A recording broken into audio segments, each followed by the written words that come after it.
Welcome to another Baby Theater. Today, we're going to talk about an old tale from Miles's crib. Ooh. Yes, the tale from Miles' crib. Well, there were once three animals. One's name was Timothy. He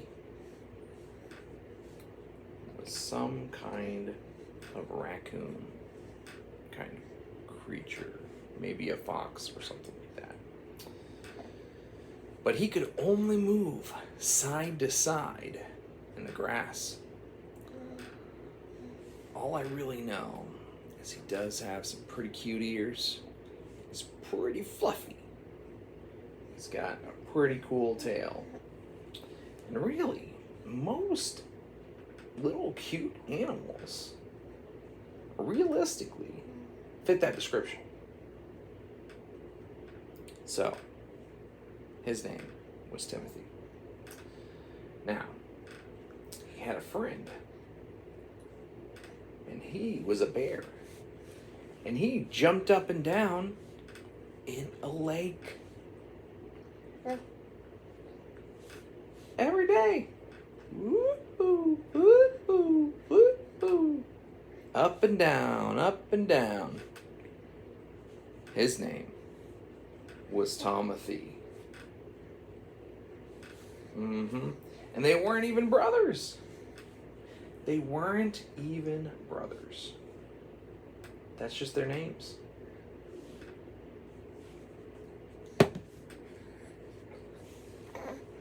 So then, there was a sloth, right? And that sloth, he hung out in the trees. And his name was Sluggery. Yeah. His name was Sluggery.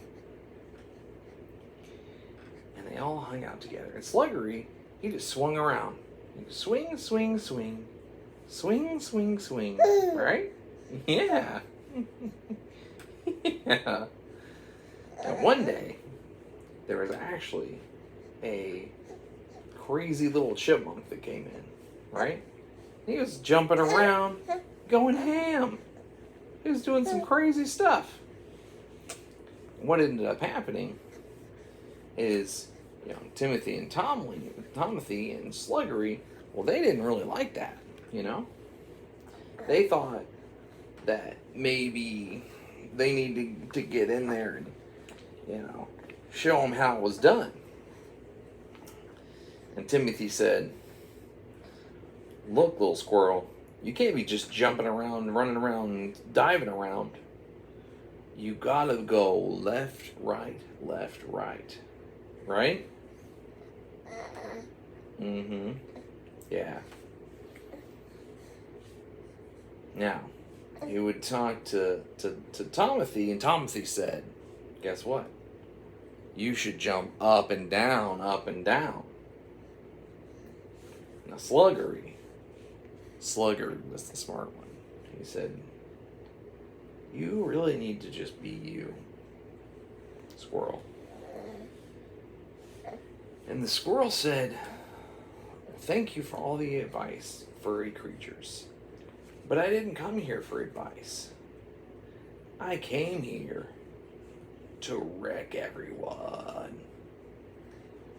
Pulled out a nutcracker. Dun dun dun. And this nutcracker was a special nutcracker. It could crack nuts in seconds.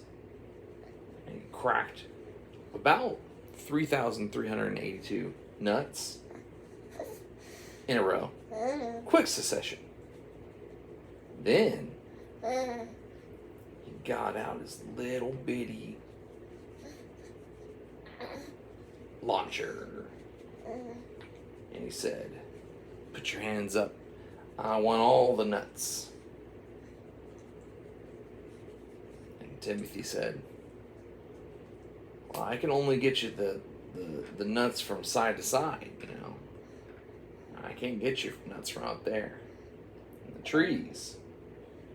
And Timothy said, well, I can get you the nuts in the trees, but I can't get you the nuts on the ground, because I just keep going up and down, up and down, up and down. And Sluggery said, I'm gonna mess you up.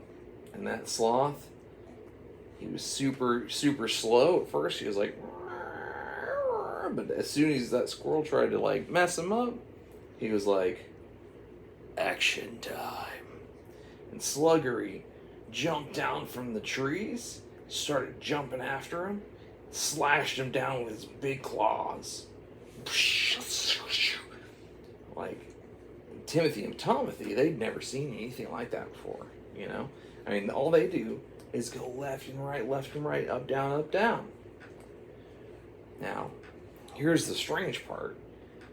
Timothy goes, well, Sluggery, I thought you said that he should be himself. And himself, he's a nut robber, creep.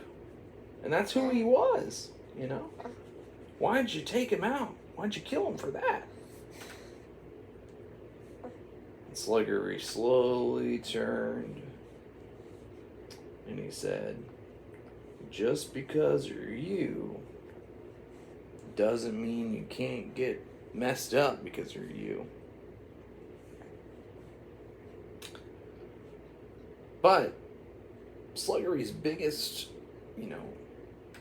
thing is he trusts people to be themselves.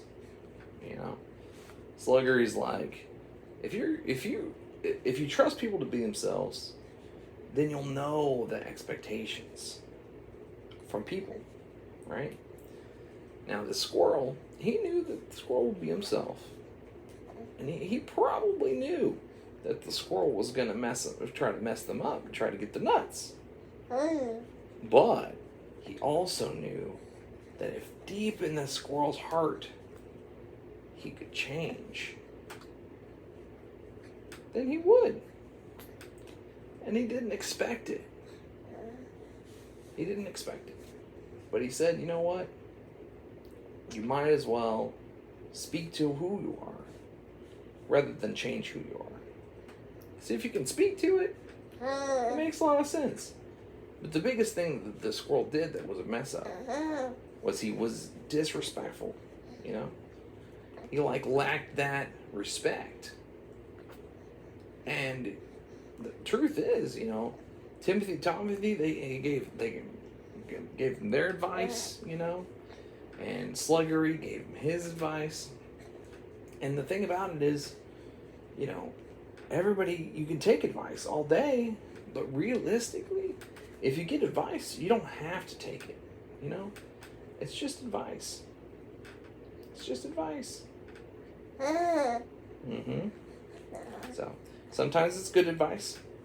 Sometimes it's bad advice. Sometimes it's like this mediocre advice, which is most advice that's given, to be honest.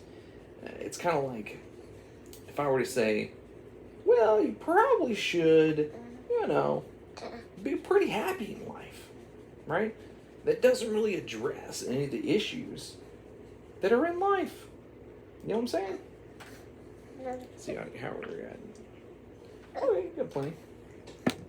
Got plenty left. So, yeah. So I would say the lesson is to make sure you be yourself, unless yourself shoots nuts at people. Ding! And that was another Baby Theater.